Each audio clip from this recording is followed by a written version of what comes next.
Alright, how's it going everyone? So, I'm actually recording a third video in a row. I don't even know what I'm doing because I just wanna talk. I just kinda listened to the other audio and I thought, well fuck, they're all kinda shit and this is what I should probably improve, and hopefully I do incorporate these small improvements into this one and maybe do think that I could... I don't know, man. You see how fucking retarded I am. I don't actually know what to say. It's all about just explaining thoughts better. So, in the last video, what did I talk about? I talked about too many ideas. I talked how I could have went into much detail, but it's boring science shit that probably nobody wants to hear. What happens when your memory is getting filled. But I also talked a little about how all this shit leads you to being a fucking noob in the game. And actually how relaxing is kind of important too, not to constantly think a lot, and how gaming's relaxing activity in itself, right? And maybe we shouldn't fucking try hard sometimes. What do I want to do? Probably talk more about ideas, and again why having too many of them, why thinking so much is actually pretty bad for you, and how just constantly making decisions, if you are making decisions. I mean, if you have zero thoughts while you play, I absolutely adore you. I want to be like you. Please give me tips. What do I have to do to get to that point? Do I have to be a fucking monk straight from the Himalayas, but on top of the praying every day and meditating? Or do I just need to be a normal person? I don't know, because even after I speak right now, fucking I don't... Fuck bro, I should probably delete this shit, man. I don't know, what is this thing? Hello? Is anyone even still listening? So why does having too many decisions is bad? Okay, let me think about this for a moment, and I will give everybody a very useful general answer, and anybody that's still here will actually find something useful from it. I promise. I hope, at least. I can't promise. So anybody who's fucking disliked already or fucking left, it's very understandable. Okay, I'm not getting to a point until 5 minutes in, and I'm trying to get better. So in life, guys, this is very important. Okay, very important. We all make decisions. We all have to make decisions at some point. And why is this important? Especially when you just have to say yes or no. This might be more difficult if somebody gave you 10 decisions. Why? Because when you are faced with less decisions, then they are harder to make. And why is that? Because when you're offered more decisions, they are easier to make. Why? Because then the consequences of those decisions aren't as high as when you just can say yes to something. Because fuck it, maybe saying yes to something leads to 50 different outcomes, and maybe you don't want that. Maybe you don't think about the outcomes at all.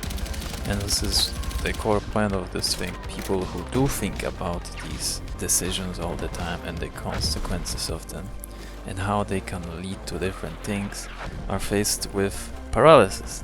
They don't know what the fuck to do, man. They are faced with overthinking. And what happens when you're overthinking every possible decisions?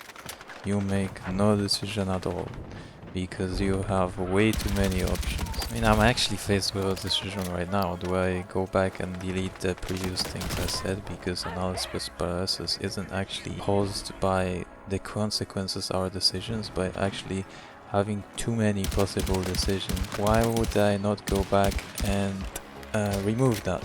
Well, because I've analyzed the potential of that decision, and what that does tell me, that if I don't delete it, it adds a bit of authenticity to it. If I do have a really nervous voice and I don't know what the fuck I'm saying, it makes it a bit more genuine.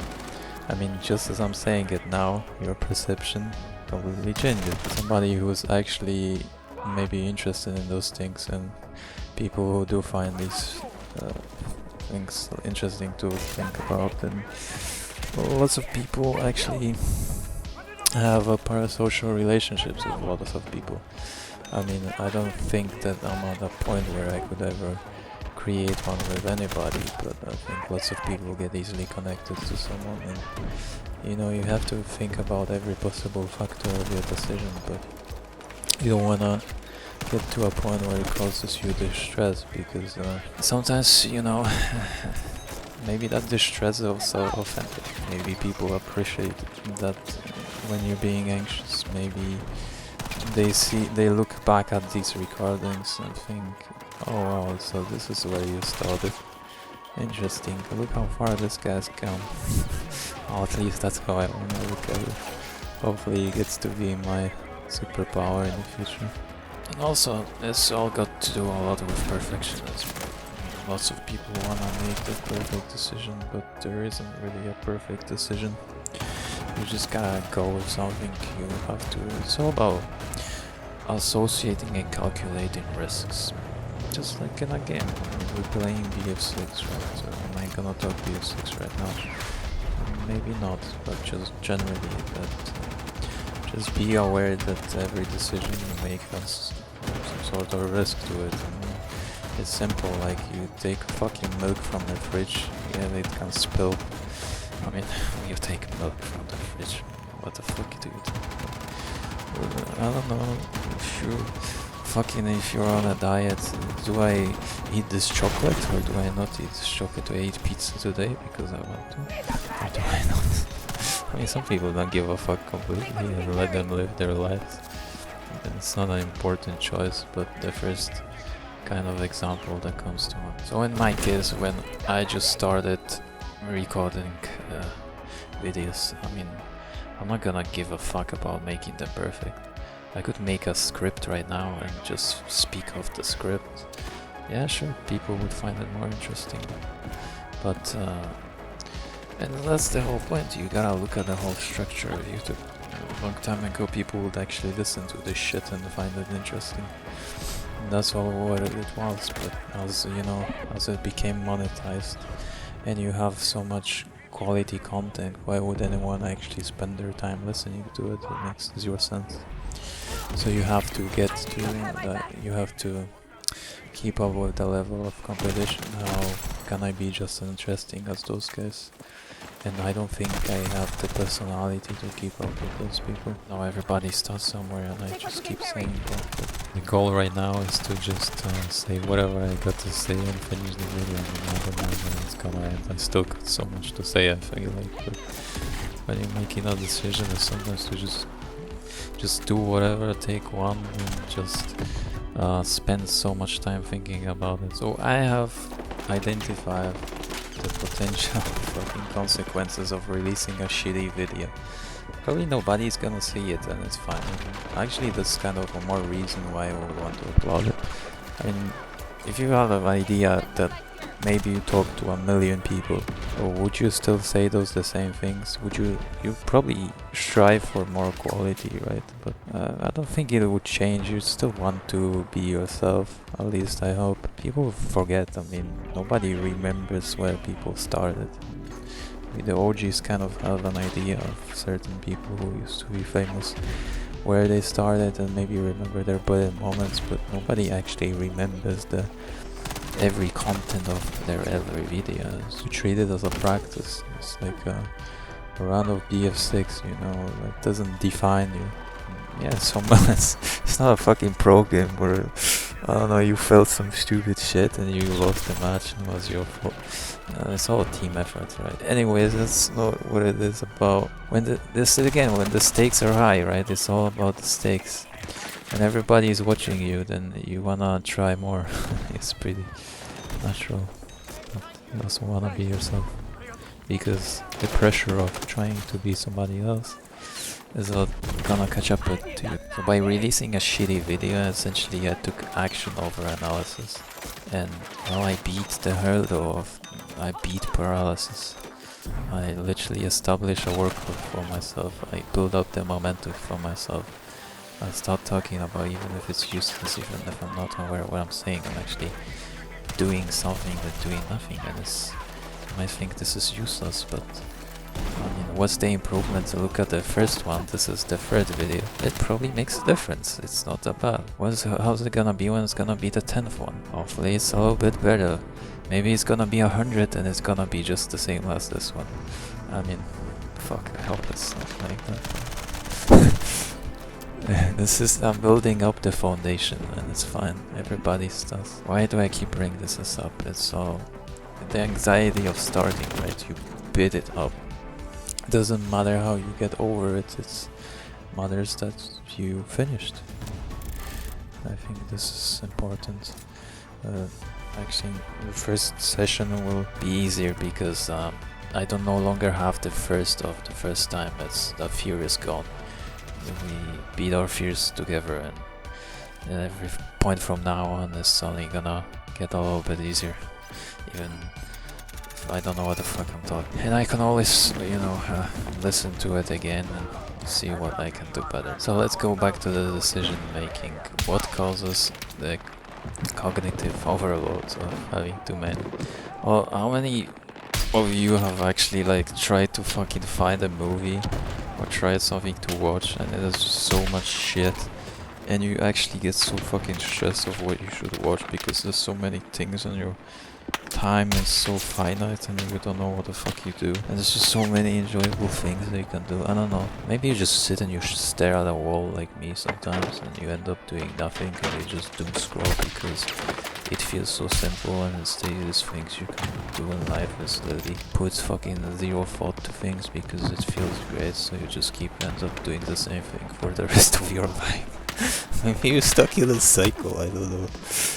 But when there's too much data and there's too many decisions, you end up watching nothing at some point, right? Fuck it, okay, I'll watch this, add it to my list. I mean, how many of you have a fucking watch list on YouTube with 1,000 videos? I mean, fuck, I do. Not too many people. I mean, whoever the fuck consumes content a lot.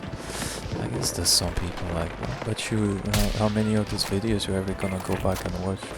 Remember every time that you thought you were gonna do that thing tomorrow, or thought you were gonna watch it, and it's just like evidence of all the shit piling up. You never actually went back and you watched it, man. You failed yourself 1,000 times. Whatever your list is. I mean, boys, it's just like you're beginning fucking playing BF6 and you're completely new to the loadout screen and the game's fucking starting, bro, and I need you on the field, bro. I need you to fucking shoot. Why are you AFK picking the best scope, the best grip on muzzle, and there's no more time, man? You could have literally done that in the menu instead of being AFK in the game and contributed to the team. Stop being the fucking Alright, the real life example, and probably nobody can fucking relate. Actually, you cannot relate. I cannot relate. I'm 26, I can't relate at all. But imagine, bro, you got a well-paying job to move across the country, but you actually got friends here where you live. How high would it have to be? How much better would it have to be for you to move out? It's just one. You have to literally say yes or no. Do you accept it? Or do you refuse? Now being real for real, like maybe some of you are going under some fucking rough shit, you know? Maybe you have a transplant, maybe you have an amputation that has 50% of success. You're faced with a decision now whether you actually undergo that sort of... Oh fucking maybe you're a girl, right? And the guy asks you whether you wanna marry him, whether he wants to marry you. Well, yeah. But you have to make a decision, right? And at least I hope that when people are at that point in their life that, you know, they assume the person is gonna agree instead of just going for it. But it's another decision that you have to make, and, you know, not everybody says yes, I guess. So that, like, it's just yes or no, but the consequences of the decisions that you make are literally life-changing, right? And it's just, when you say yes unto your big life change, you're closing door on the possibility of no, and maybe you want the possibility of no. There's still, you have that option, right? But you didn't say no. Assume you said yes, then the path you didn't choose, then it's gone forever. You can't go back into it because the stakes of it's so high. And I guess, like, if you don't get anxious about it, I don't know what sort of human are you. You have to feel soft. And when you're faced with less decisions, well, it's only your failure for making the decisions. The fear of regret is way too high. You don't think of every possible decision and the outcome because there's fewer of them.